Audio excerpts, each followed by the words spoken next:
The career possibilities in film and television broadcast for students who have the talent and the background in this industry now are more than ever before. Yeah, if a student could have access to just, and I call them toys, but they're just the unique production value gear that's really becoming more accessible to people. And if they have experience on them, they go to the top of the list.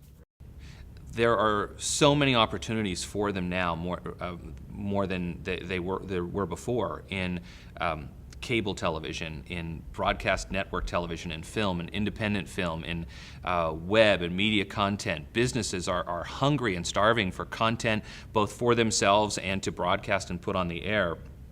Now is the more than ever before the best time for these students with talent to take advantage of these opportunities. If you're at a place like Clarion or a smaller school where you have that structure, where you have the classes and you have a smaller set of crew where you're setting, everybody's working on each other's projects and you get to do all your own projects, then it's invaluable.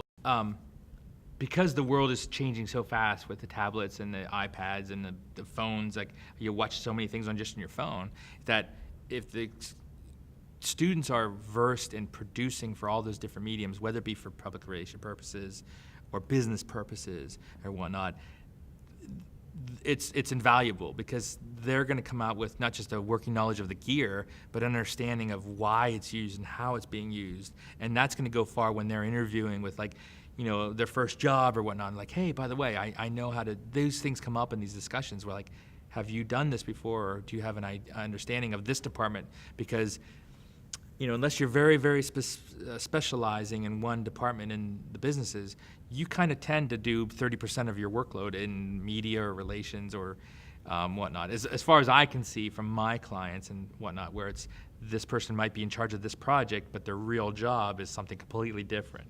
But they're in charge of the media portion of it. So even if you are specialized in one side, having the working knowledge of TV and film is invaluable, and it gives you a leg up, like I said. The students who have the skills and the background and the support system are the ones who are going to excel in the next 10, 20 years, and who are going to create and craft and impact and influence what media looks like for the next 10 or 20 years. It would be nice to see Clarion as the forefront school in this area to go and get hands-on experience, whether whatever your discipline is, but also have the media